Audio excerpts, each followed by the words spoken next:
New today, the government shutdown is now tying the record for the longest in U.S. history. And sources tell CNN that both the House and the Senate are discussing some bipartisan off-ramps. In the Senate, where Republicans need votes from Democrats, we're told negotiations include a new short-term funding bill and a promise of a standalone vote to extend health insurance subsidies. But given that there's no guarantee the vote on subsidies would actually pass the Senate, and even more so in the House, it's unclear whether enough Democrats will accept that. And then in the House, a group of 4 bipartisan lawmakers have announced a potential deal to extend the subsidies. Their plan would extend subsidies for 2 years, add an income cap between $200,000 and $400,000 for eligibility. It would also add more guardrails to prevent improper payments, but it's unclear if party leadership has signed off on the proposal. And just a short time ago, President Trump said he's withholding SNAP benefits until the shutdown is over. Doing that would not only defy a court order, it would also deny tens of millions of Americans money that they use to buy food. Republican Congressman Kevin Kiley of California is with us now. Thank you so much for joining us in studio here, and a lot to talk about. But first off, this bipartisan framework in the House, talking about a way forward on the shutdown. Do you know if GOP leadership supports it? Do you support it? I don't know about GOP leadership, but I'm actually releasing my own bipartisan framework that I've been working on with a colleague in California today, where we essentially endorse the general principles of that framework, namely that we need to have it be a temporary or limited duration extension. There needs to be cost controls, and then there needs to be some protections against improper payments. And so we're not putting in specific numbers because I think all of that is kind of subject to negotiation between the two parties and between the two houses, but I think that's generally the right approach. Does this feel like a turning point to you? I think we're getting closer to some signs of life, yes. And on both sides, the tenor of the conversations has changed. Okay, so what about this Senate discussion? Because Democrats are weighing whether to accept a standalone vote on an extension of ACA subsidies, these health insurance subsidies. Is that something that you would back? I think it makes sense. I mean, if the deal is, all right, we open the government and then everyone gets a chance to weigh in, up or down vote. Of course, the trick is what exactly is it we're going to vote on, because there's certain things that need to be negotiated within the parameters I just set out. But there, as I've been saying for a while now, there's interest on both sides in avoiding this cliff that's going to lead to a huge increase in premiums for our constituents. And so if that offers some pathway out of this terrible government shutdown that's having such escalating, compounding consequences, then that's something we should pursue. SNAP benefits did not go out on the 1st. And then yesterday in a court filing, the USDA said in response to what 2 federal judges said, it will tap into that contingency fund for SNAP benefits to at least make partial food stamp payments this month. Then you heard what the president has now said on social media, quote, that SNAP benefits will be given only when the radical left Democrats open up government, which they can easily do and not before.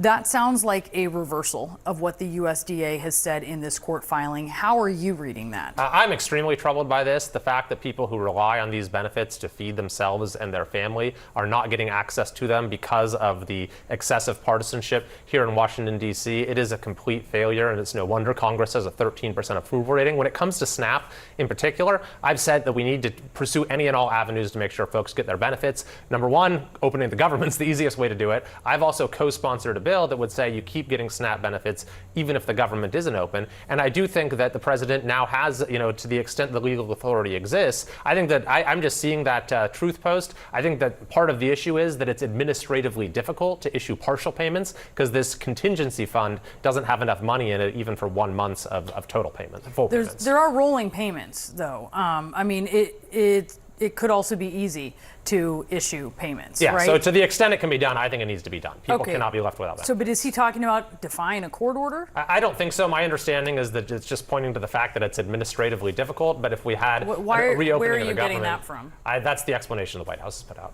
Okay, so Prop 50, which is top of mind for you today. We're watching a lot of elections, but I know this is the one that you were watching most closely on the ballot in your state, which is threatening your very congressional seat. If it passes, it would very much change what your district looks like.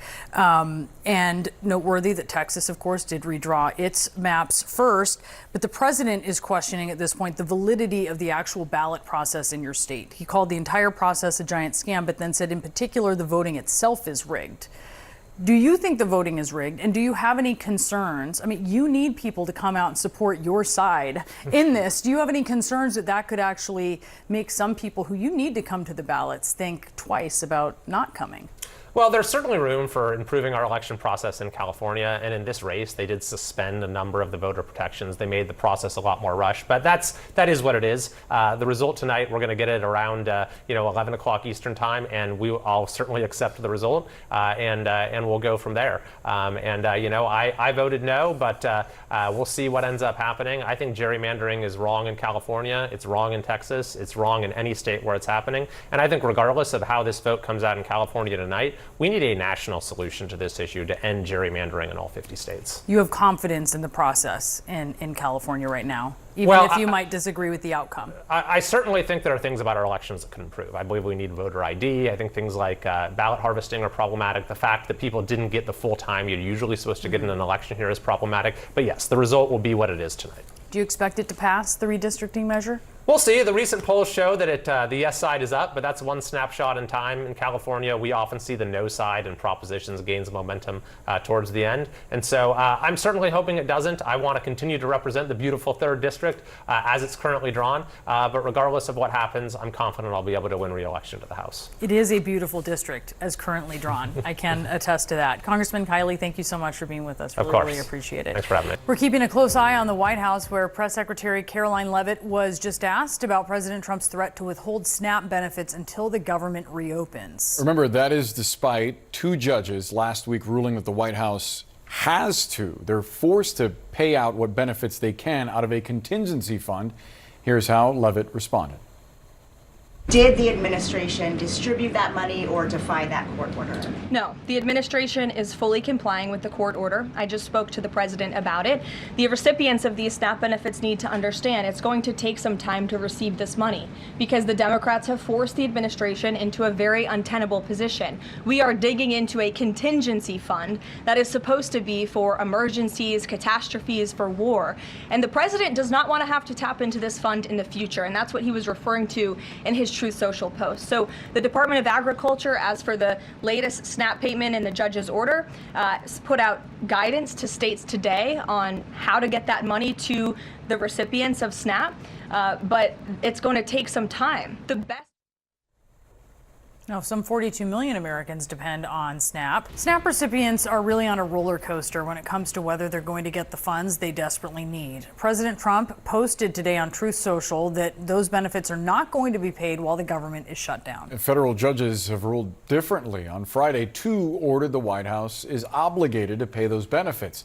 Earlier today, though, Press Secretary Caroline Leavitt said the White House was complying with those orders, seeming to contradict the president's post. Listen. The administration is fully complying with the court order. I just spoke to the president about it. The recipients of these SNAP benefits need to understand it's going to take some time to receive this money because the Democrats have forced the administration into a very untenable position. CNN's Kristen Holmes joins us now live at the White House. Kristen, not sure that actually clears up the confusion about whether those benefits are going to get paid or not. Yeah, she was clearly trying to clarify or correct President Trump because we saw this enormous role reversal, this course correction that he had today on Truth Social, where he essentially threatened to withhold all of these SNAP benefits until the shutdown was over. But as you noted, this is coming after courts had ruled that some of those benefits still needed to be paid out. So Caroline Leavitt, they're talking about how she spoke to the president, saying that these benefits were still going to come because they are fully complying with the court. So unclear whether or not President Trump didn't understand what exactly was going on or was not read in on this court ruling. I mean, this is really throwing a lot of people into confusion, and their very livelihoods are at stake. Just a reminder, 42 million people in America receive those SNAP benefits, and this kind of jerking around is putting a lot of people at unease.